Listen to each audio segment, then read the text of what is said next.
So, What's trending? bridging your Catholic faith with your everyday life. You're listening to Trending with Timmerie on Relevant Radio.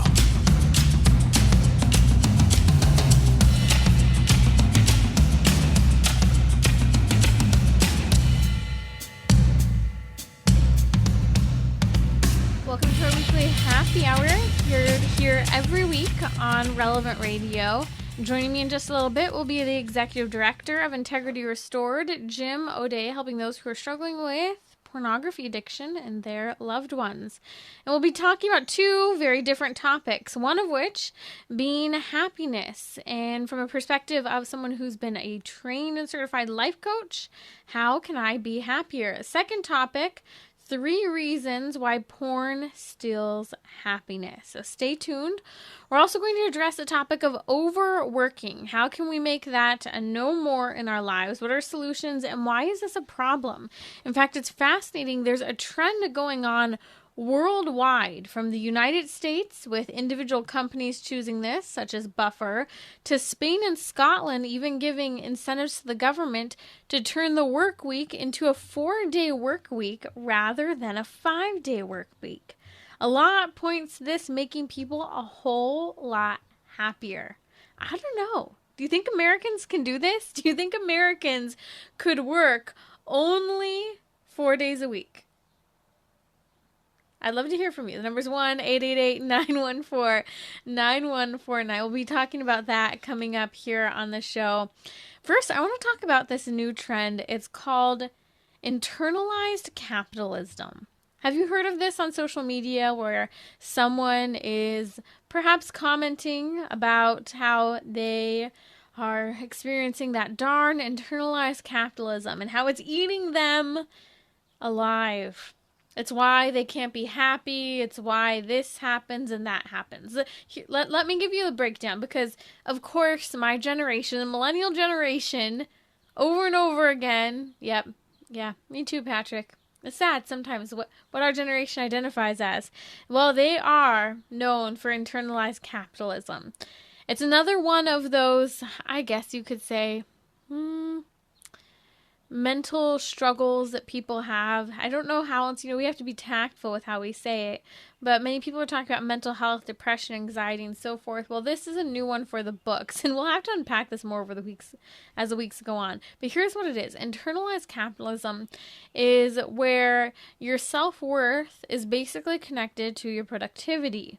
So it's almost, I would say, and this is my interpretation of it, a feeling or sense of inferiority or disappointment in myself if I'm not constantly doing or achieving. We could even say it goes so far as to have this overemphasis on innovation, and innovation including this idea of remaking myself. You'll often hear a lot of people talk about remaking themselves, recreating who they are, which it's great. We should constantly be called to conversion and transformation, but this internalized capitalism is being used as an excuse for why people aren't happy. They're using, that darn internalized capitalism. And some people can get a little pretentious even, saying, well, I'm just too much of a perfectionist. I just expect too much out of myself. Wah, wah, wah. Here's the idea. Idea. This is the idea. It's basically this idea almost of like self-criticism and self-sabotage, where you use your own struggles as an excuse for why you're not happy, even though you may have achieved a ton. You see, it even makes me think of this word pusillanimity. That word has to do with kind of different from magnanimity. Pusillanimity has to do with like almost a poor perspective on yourself. Some people will use the word timidity for it, but it's not to like be humble, but it's not to be like, my achievements aren't that great. No, it's almost to have a low opinion of yourself, and almost to make yourself smaller than you should be. And in a sense, this internalized capitalism is like a fake sense of humility, an hyperdrive version of ourselves, but then also at the end of the day, it's like the wrong attitude to have with regard to how we accomplish things and who we are. You see, this touches on a problem that we have as Americans. And we're going to talk about this more during our happy hour here with regard to how people can be happier by working less. And everyone can work less. Perhaps the 4-day work week is not an option for you, but you can work less. And we'll talk about that. But this is the challenge of internalized capitalism. We never take a moment to rest. So although this has become a little bit of a trigger word for me because people will wrongly use internalized capitalism from the perspective of saying, oh, well, I have internalized capitalism because my self-view with regard to the race that I am.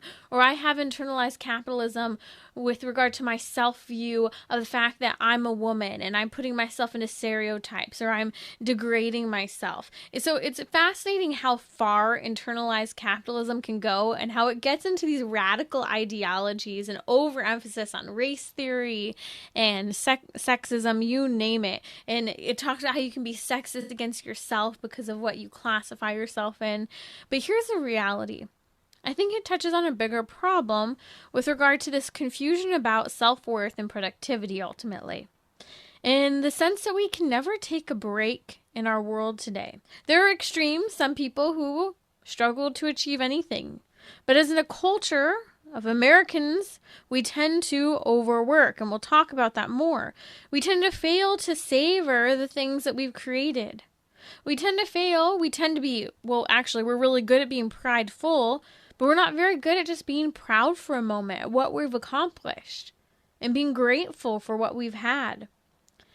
This even ties into some of the various movements of today. It's as if we're all Energizer bunnies. And as I've said, women seem to be chanting the song that is radical feminist of I can do anything, you can do better to men. Moms are struggling to so-called have it all and are pulled and exhausted going in multiple directions.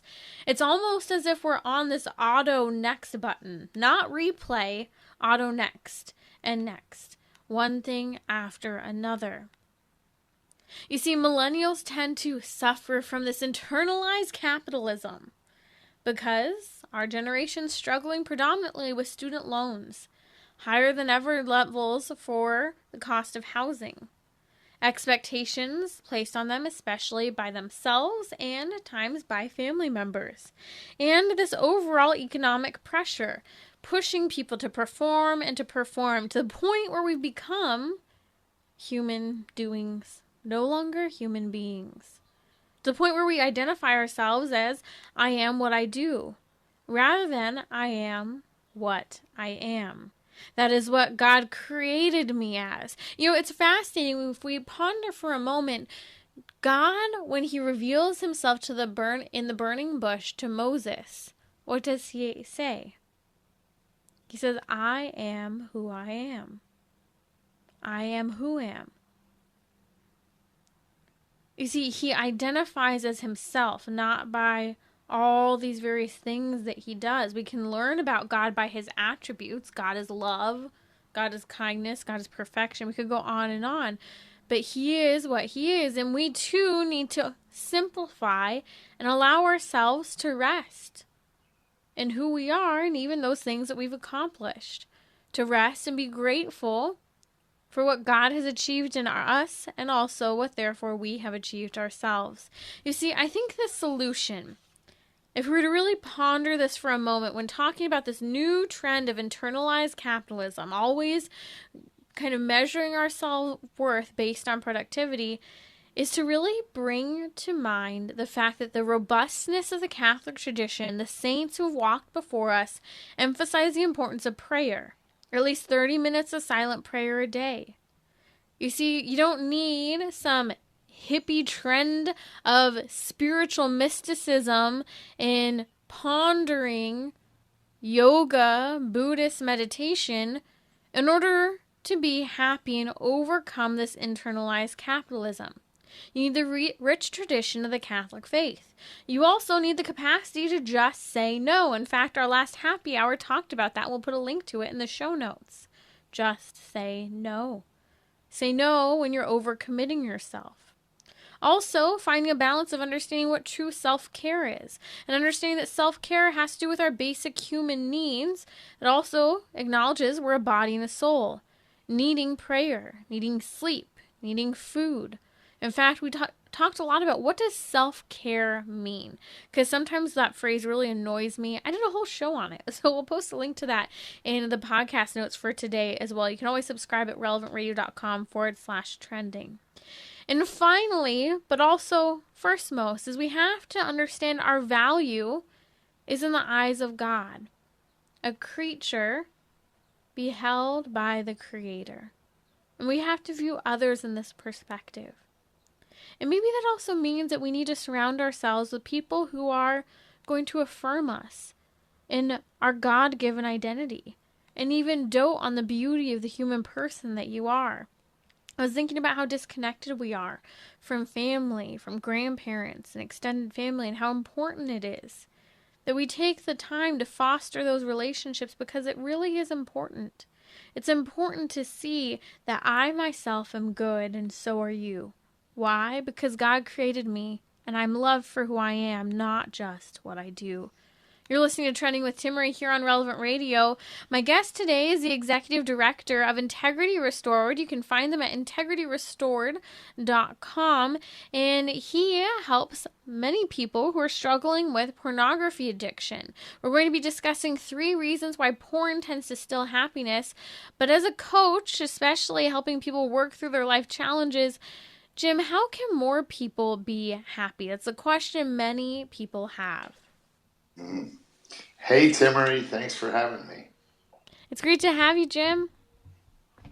So this happiness question is an age-old question, and it's really interesting because in psychology, psychiatry, the mental health sciences, and coaching today, there's so much more data.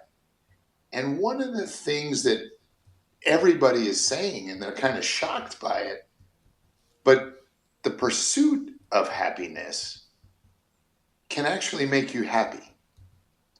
You need every day, no matter what, to choose happy. And I was reading in preparation for this talk today, I was reading some articles on Psychology Today, and it says that the way our brains are wired, and some of this is genetic and some of it's natural selection, but we tend to hold on to the negative emotions, resentment, anger, pessimism. But we can train ourselves to replace our kind of go-to emotional state of negativity with positive ones, like empathy, serenity, and gratitude. The first step to doing that. How do you replace that? I think that's the challenge, is we become stuck in a rut. And sometimes that rut can be years, if not a lifetime, of people will say, well, this is just how I was made. God made me this way, to be a negative Nancy. Well, and there is some studies happening right now about the genetic factors involved in that, the brain chemicals, actually, which is really interesting. But what most of the studies are saying, and what we're seeing in this work, is that intention and effort to choose the opposite attitude or behavior will start to make them stick. You know, the one thing about our brains, which is amazing, is it's neuroplastic. So we can rewire. We can change those connections. It's not going to be easy. Just like I tell people in recovery from porn or sex addiction. It's not going to be easy, but it can be done. So step 1 would be choose happy. And that could be the first thing you think when you wake up in the morning. You're grateful to God that you woke up, and you're going to choose happy for today. And you might have to remind yourself about that. I know I would, multiple times in the day. Over and over again, yeah. Over and over again, because look, we're all going to have bad things, right? Sickness, problems at work, somebody you love dies, or there's always going to be things that can make you unhappy, but you can still choose happy as your default. And I think that's what all these experts are saying. So it sounds like you're emphasizing that it is possible to rewire our brains, even if we had a so-called chemical tendency toward a certain type of behavior, that doesn't have to determine the outcome of your life or your outcome of your day-to-day. So what are some common exercises besides saying in the morning, I'm going to be happy today, or replacing a particular emotion such as anger with saying, okay, I'm going to be peaceful, I'm going to be patient with people? How can we practically make steps beyond that self-talk that people discuss? One of the biggest ones, Timmerie, is to forgive. We all have areas in our life where we need to forgive. We're holding some grievance. And it's really bad, because we now know, again, that has not only psychological impacts on us, on the way we look at things, but also physical effects in our general health. So we need to reduce the amount of control or the amount of power that bad event has over us. And one of the ways to do that is to forgive. Now, this is fascinating looking at it from a perspective of our Catholic faith, because forgiveness is something so important, I think, in our day and age. Our Lady of Fatima and so many of the apparitions of Our Lady have emphasized that many people are going to struggle, and they're going to struggle with sins of the flesh today. And many people, this sense of forgiving isn't just forgiving others, but this profound need to let go of and forgive yourself. And this is where I think we're so blessed in our Catholic tradition to have a confession, to have reconciliation. I always say, I don't know how other people make it through life, because what better way to forgive yourself and forgive others than to be healed from that damage that has been done spiritually to your soul. Absolutely. And one of my favorite quotes in Scripture is Colossians 3, which says, forgive as the Father has forgiven you. And it's interesting, because when I look at my own life, sometimes that has been the hardest thing, Timmerie, for me to comprehend, is that the Father did forgive me. I am forgiven. So I need to forgive myself too. And I hear it all the time here in the work at Integrity Restored. People really struggle to forgive themselves, particularly when it involves sins of the flesh. So what else can we do besides focusing on choosing to be happy, working on those maybe bad tendencies we have toward pessimism or whatever it may be, with that self-talk, working on forgiveness? What else would you recommend? So one of the things that all the data indicates is to stop focusing in isolation and focus outwardly on your friends and family. That is one of the best things we can do to create happiness chemicals in our brain, is getting together with people who care about us, getting involved in activities with them, helping others, and growing those social connections really helps us in this pursuit of happiness. One of the interesting things about that is people that I'm working with all the time tell me, well, I'm very connected. I have this many followers on Instagram. I'm on Twitter. You're connected with no one, right? You're connected digitally. Physically get together with people. We're coming out of the pandemic now, thank God. And we won't have to Zoom everything. We'll be able to be with people. It's important. God made us that way.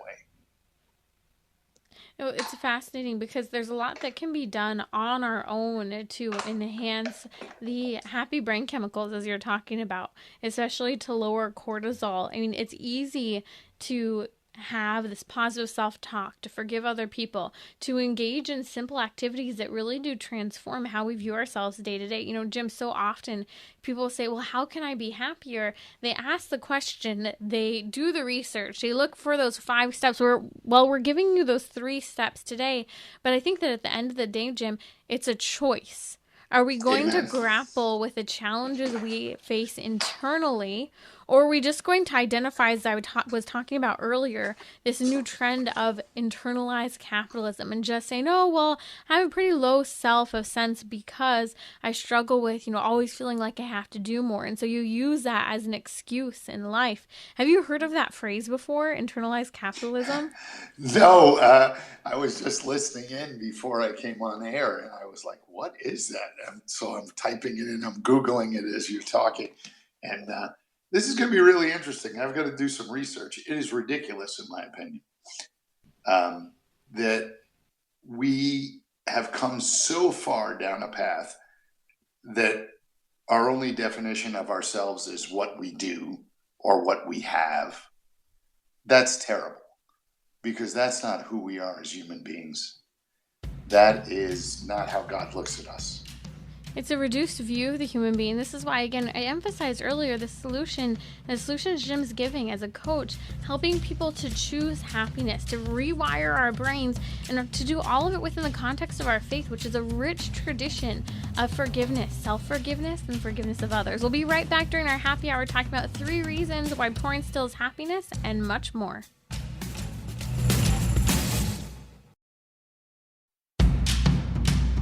Bridging your Catholic faith with your everyday life. You're listening to Trending with Timmerie on Relevant Radio and the Relevant Radio app.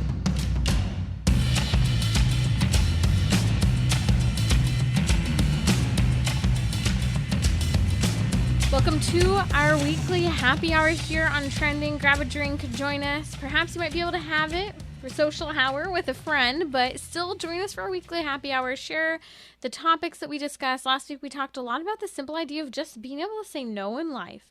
Now we have to set our priorities and responsibilities first and be willing to say it. There's always a season. We talk about that and so much more. We're going to be discussing in just a little bit about this theme of being overworked as Americans. Why is that? And what are some people doing about it, both here in the United States and worldwide?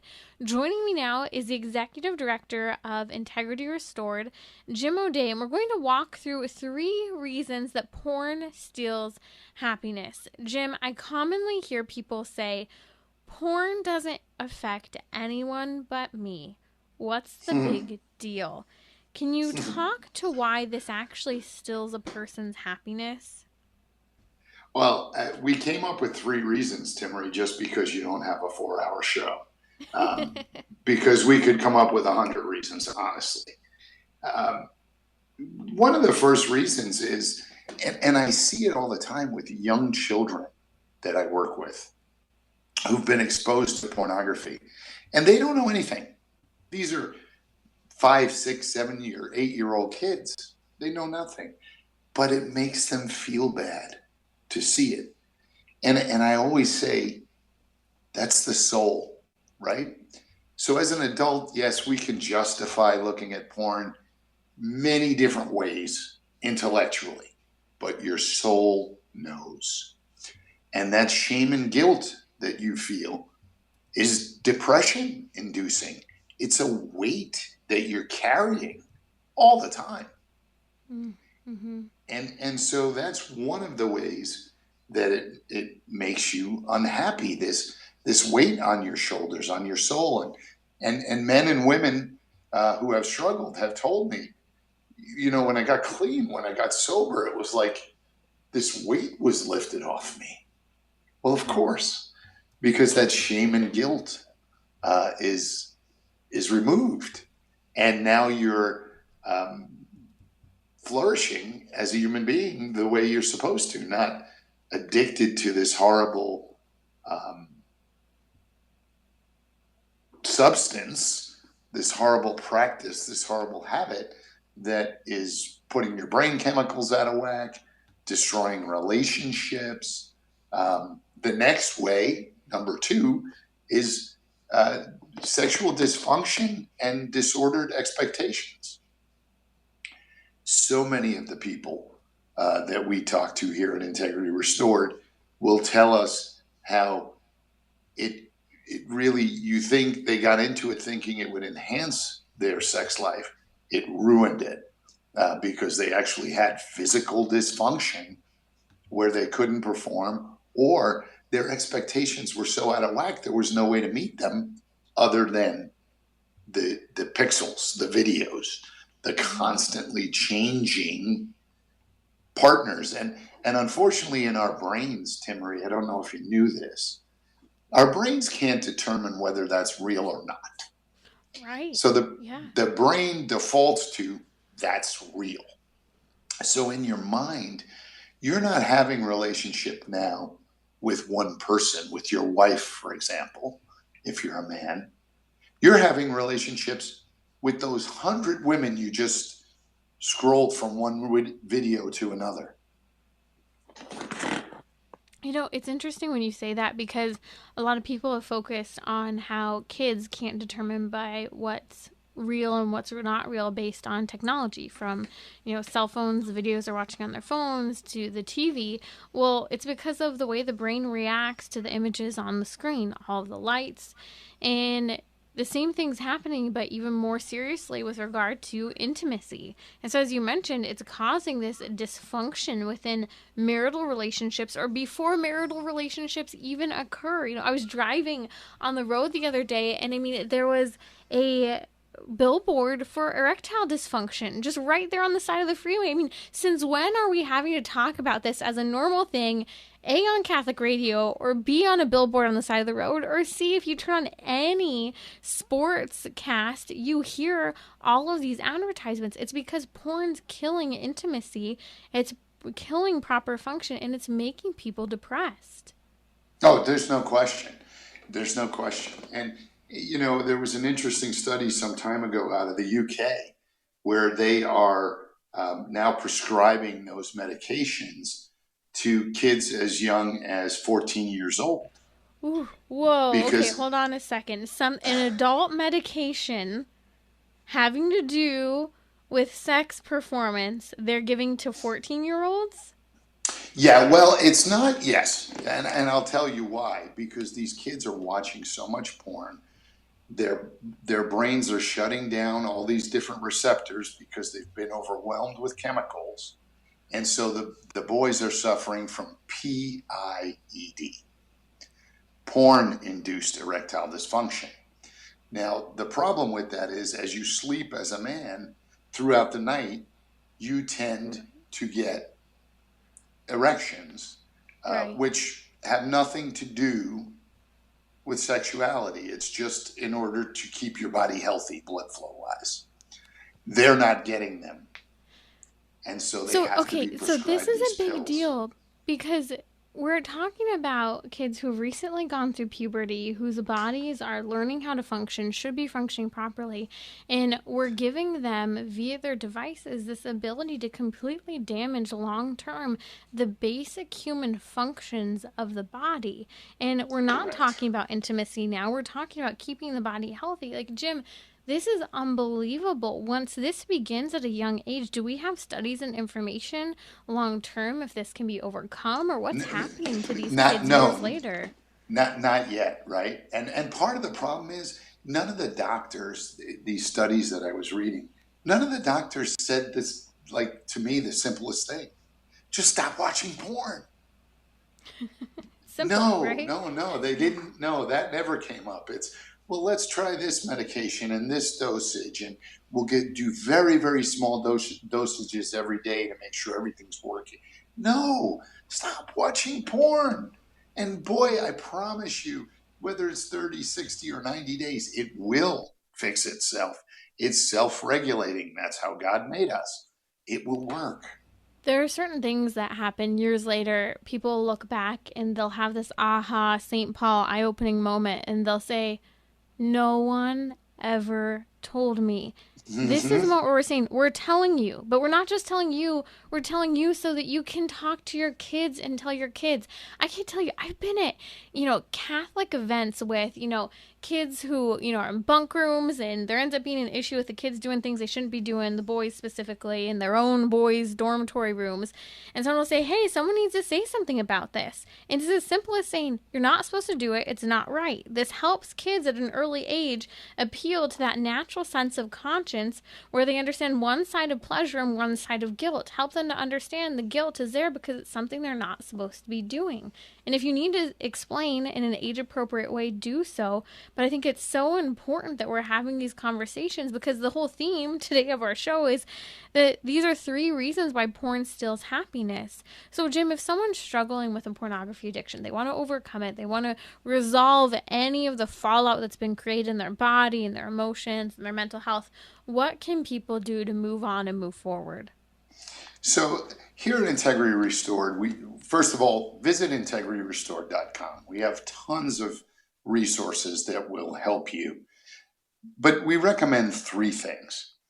First is scientific counseling, and you want to look for a counselor who is either CSAT or SATP certified. Those are 2 specific certifications that a therapist will have to work in this area. The second thing is increase your spiritual life. Find a spiritual director. Frequent receptions of the sacraments, because you're not going to be able to do it alone. You cannot white knuckle this recovery, whether you are the addict or the person who has been betrayed by that addict. You're going to need help. So counseling and increase in your spiritual life. And then finally, community and accountability. We recommend 12-step groups or local Catholic parish groups. Get involved with other people who can support you as you're going down this path. It's going to be one of the hardest things you've ever done, but healing is possible. I see it every day. I've seen so many young men, and of all ages, but especially some of the young men who have been addicted to this since about 8-10 years old, because we've grown up with technology like this. No one knew. They get into their college years, they're struggling through college, they're struggling to maintain good relationships, friendships in college. Even it interferes with their academic performance.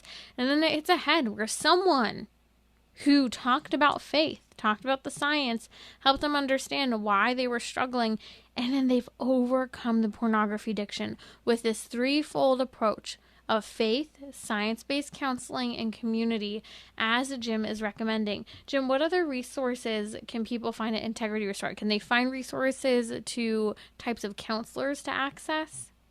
Yes, absolutely. We have some great articles up there, how to help you pick a therapist. And then we also have links to things like the Catholic Psychotherapy Association, catholictherapist.com. We have an online coaching program, which is called the Integrity Circle Coaching Program. And then for the spouse, we have a program called Bloom for Catholic Women, which is a betrayal trauma online recovery program and online community where the women really support each other, pray for each other, help each other with advice, and it's been really, really effective. Praise God. So be sure to check that out at integrityrestored.com. As we see summer approaching, Jim, what are some warning signs to watch out for with kids who might be starting to turn toward pornography addiction to fill some of that downtime, especially after a year in what really was quite a bit of isolation and overuse of technology for many kids? Well, I was going to say that is our third way that porn really robs everyone of happiness, and that is the isolation. Now, it's self-imposed isolation because all we can think about is, I want my next fix, right? I want to look at that next video or type in that next search term. And so the isolation is one of the things that the parents really have to look for. And it's been so hard with the pandemic for so many parents, Timmerie, because the kids say, well, I'm doing my schoolwork. Mm-hmm. And so they go to their room and be alone for 8 hours with technology. Not healthy. The numbers are really, really bad right now. Of not only kids, adults as well, have really gone down a path of trying to use pornography as a self-soothing tool. And it never works. It ends up making you feel more miserable. Two kind of thoughts here, and I'd love your quick reaction to this. Number one, I know that we may need more than one device in the same room for this to happen, but it used to be we had one family computer and it was in the living space where everyone could see what was on the screen. perhaps a return to this, maybe not with one family computer, only because many of us need to do homework and work on that, but having that social area where the computer screen's exposed for all to see. And the second thing is, can you also share in response to that as well, what people can do to find filtration software systems to put them on their devices? Oh, absolutely.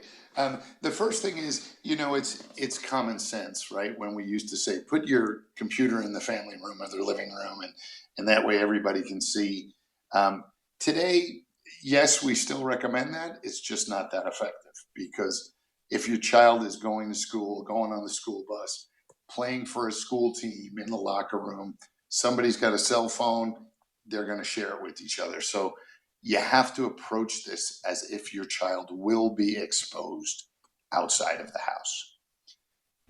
So that means early and often conversations about what to do when that happens, not if it happens, but when.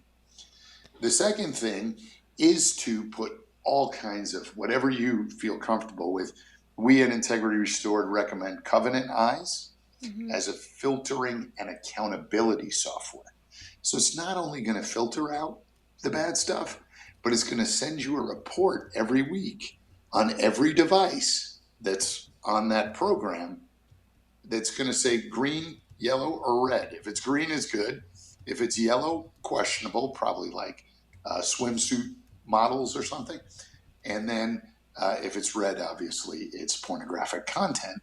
And that allows you as the parent to have a conversation with that child. What's happening?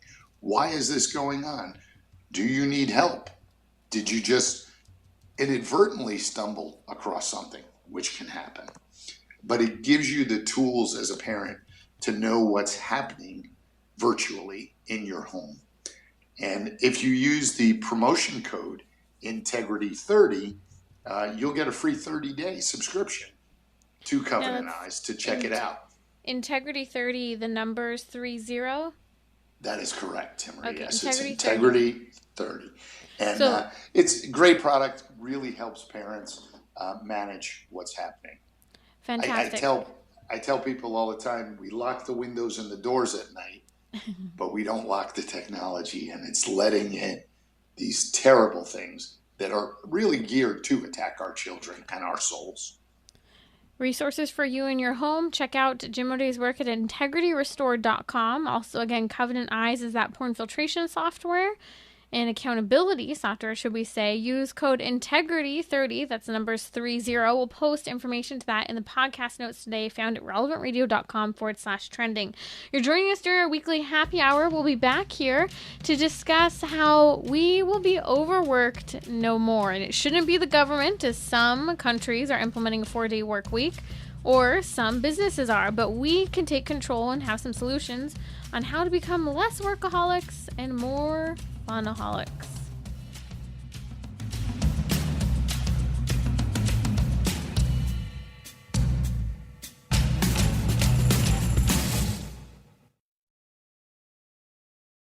Catholic Order of Foresters is proud to sponsor the Relevant Radio Studio line. For information about employment opportunities and flexible premium life insurance plans, visit relevantradio.com/forester.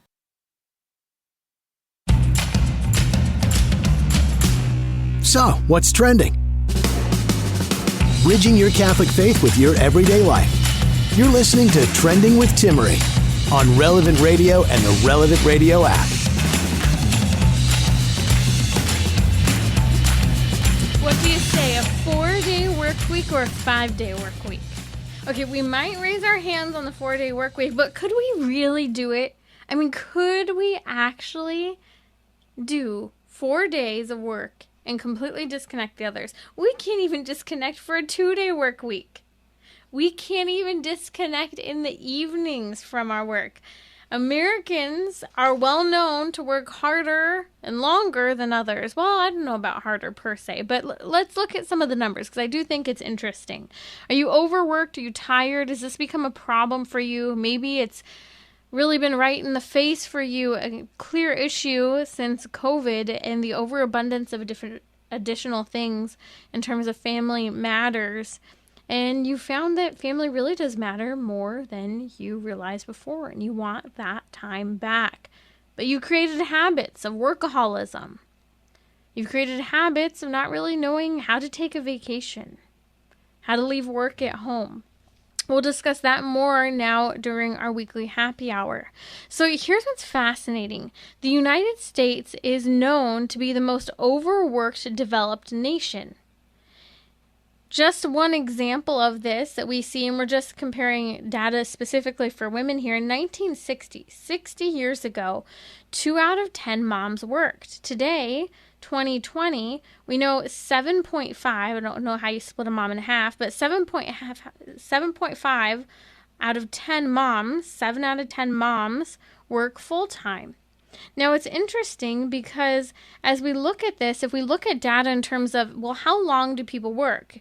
Are these people, since we have an increase of mothers in the workforce, are they working the typical hours? Are they putting in their 8 hours a day, getting the 40 hours a week in, and that's it?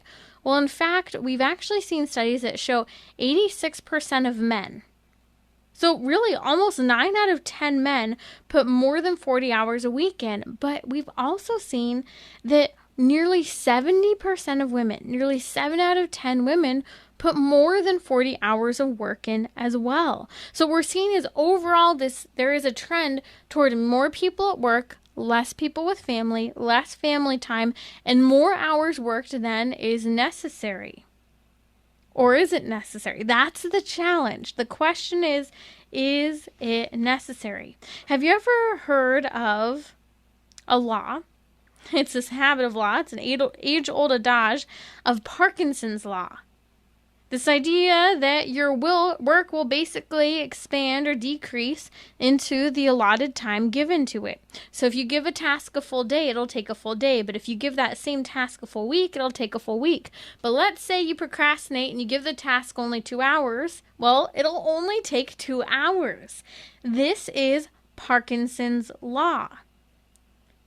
So what does this have to do? Yeah, it's called college. So true. But you know what? I was not that person in college. I was actually a person, my husband can tell you all about this. In college, I would get my work done weeks in advance, turn it in early, be done. And then when everyone was pulling their all-nighters because it was a lot of fun for homework, I felt left out. And so I would go and hang out during the early part of the all-nighters with nothing to do because I was already done. It was great because then I wasn't stressed out. I was just enjoying my time and I was free to. But this is a great example. The more you get done in the time that you should get it done, the more you can enjoy your time. So the challenge is overcoming Parkinson's law. Well, guess what? There's actually a company that's done that as a whole. It's fascinating to see. The company's called Buffer. They run digital media and various things surrounding digital engagement. And what they've done is they've actually, during COVID, completely shut down the work week where all of their employees only have to work 4 days a week. And I'm not talking 4 10-hour days. I'm talking about the normal length of a work day. Okay, we're going to come back to this in just a moment because I do think it's interesting, and we're actually seeing worldwide trends toward this. This has been on Forbes, Business Insider, discussing how it's not just other countries trying to enforce this, but also here in the United States, people are saying, what does work look like after COVID? Can we regain a sense of balance? Well, let's look for just a moment again at how we are as Americans because, we've got that strong, hard work ethic. The International Labor Organization looked at a comparison of Americans and the number of hours worked in comparison to other countries. Americans, on average, work 137 more hours a year than the Japanese. Americans work 260 more hours than the British on average, and Americans work 500 more hours on average than the French. So read what you want to into that. I don't know what you want to make of it, but here's what's fascinating. Overall, international data has recognized that Americans work a lot longer hours than other countries. Now, I totally believe this about Europeans, and here's why. Europeans to this day know how to savor and enjoy a meal. They know how to take their breaks. They know how to celebrate. And at times, not that we don't know how to celebrate as an American culture, but I think there is something that's been lost in terms of the hospitality and the social engagement, the emphasis on that camaraderie and time together. What we've seen over the last 60 years is that Americans have had over a 400% increase in work productivity. So what that should mean, if we're 400 times more productive, shouldn't we be working a quarter of the time? A quarter of the hours? I don't know. Should we? I think that it's something to think about. Not saying that we should abandon our work and not put in a full day's work, but maybe we need to be a little more organized and aware of our time. And perhaps if you're a business owner or in charge of your team, being a little more lenient with those people under you. That if you get your work done, letting go of this idea of having to be forced to take paid time off. And so here are some things I think to discuss as we ponder this a little bit more. One is a perspective of how can I work on not being overworked when I'm someone who's not being offered a 4-day work week. The other perspective is what are countries doing because of the example of Buffer, this digital media program. Well, let's first just briefly speak to this 4-day work week. From the Atlantic to many countries, we're hearing all about this, from Forbes to Business Insider. There's nationwide and worldwide programs and movements today trying to move Americans to a 4-day work week. Now remember, we've already gone from a 6-day work week to a 5-day work week. Historically, this is really something that's just occurred over the last 100 years. This is part of a post-war era as well. You see, we have to recognize that work has radically transformed over a number of years. It used to be that people were closer to their home, often on their own homeland, because we were farmers. Or we were engaged in small villages and trades where we were surrounded by our village, our family members, and our children every day. So even from the perspective of women working, we discuss often in the last 60 years how women are or are not working, are or are not stay-at-home moms.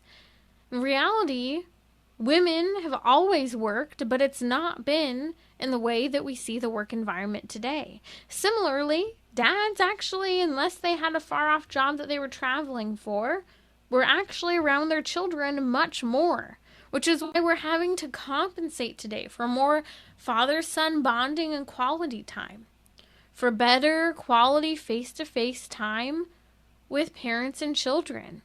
Why we're having to emphasize the need to go away on vacation so that we can have that enriched, focused time. It's because it used to be that we were all together all the time.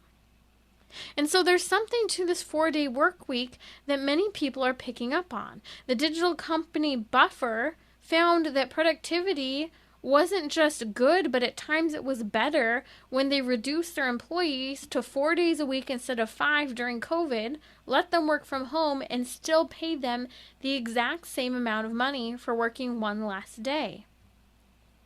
What did they do to make this happen? They made it an emphasis on less meetings, fewer social events, and really focusing on getting your work done fast. What they saw that in the outcome was that a 4-day work week led workers to report being overall healthier, happier, feeling less crunched for time, and more focused. They also felt like they had a better work-life balance and were able to meet the needs, especially during COVID and the insanity that brought, to care for family and what was necessary. You see, we live in a culture where people tend to wear proudly a badge of how many hours they've worked and being overworked. Being overworked should not be a badge of honor. And in fact, our very faith itself emphasizes this. God rested on the 7th day. He gave us the Sabbath. and continues to emphasize the Lord's Day, Sunday rest, a day to honor and worship God, but a day to truly rest and not play catch up. So what can we do? Maybe you and I are not being offered that 4-day work week. Well, here are some solutions. Take the vacation and don't feel guilty. Don't just let your vacation time rack up for years and months on end to where it either expires or it's there for a very long time. Love it, embrace it, and don't feel bad for taking it. It's there for a reason, to help you be more productive for the company, but it's also there for you to be happier and healthier. Also, don't hesitate to try to work through working shorter hours. Sometimes we work longer hours than we are bound to because we're not organized with the hours we are called to work in. In fact, many people realize that they actually can leave work early, especially when they're salaried, because they got the job done and they did it well. Some people are finding that they'd like to stay home and work from home for a longer period of time, or maybe 1 or 2 days a week. Don't be afraid to ask. In a post-COVID work world, anything is possible. Even Business Insider and Forbes is asking for a 4-day work week. And also, perhaps at times, and this is one thing for moms especially to consider at times, don't be afraid to take some unpaid leave. To take an extra work day if you're out of paid time off and you know that you can work it out with your employer without costing them more. This is all something for us to consider to overcome that overworked mentality and be happier.